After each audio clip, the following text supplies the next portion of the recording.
பாண்டிக்கு ஒரு சோடி கிளி கூட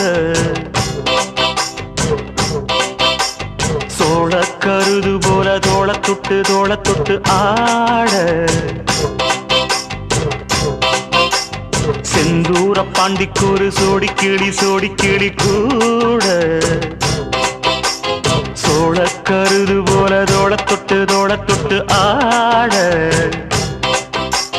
காதல் பாட்டெடுக்கும் வயசு இது கேட்டு கிருகிருக்கும் மனசு இது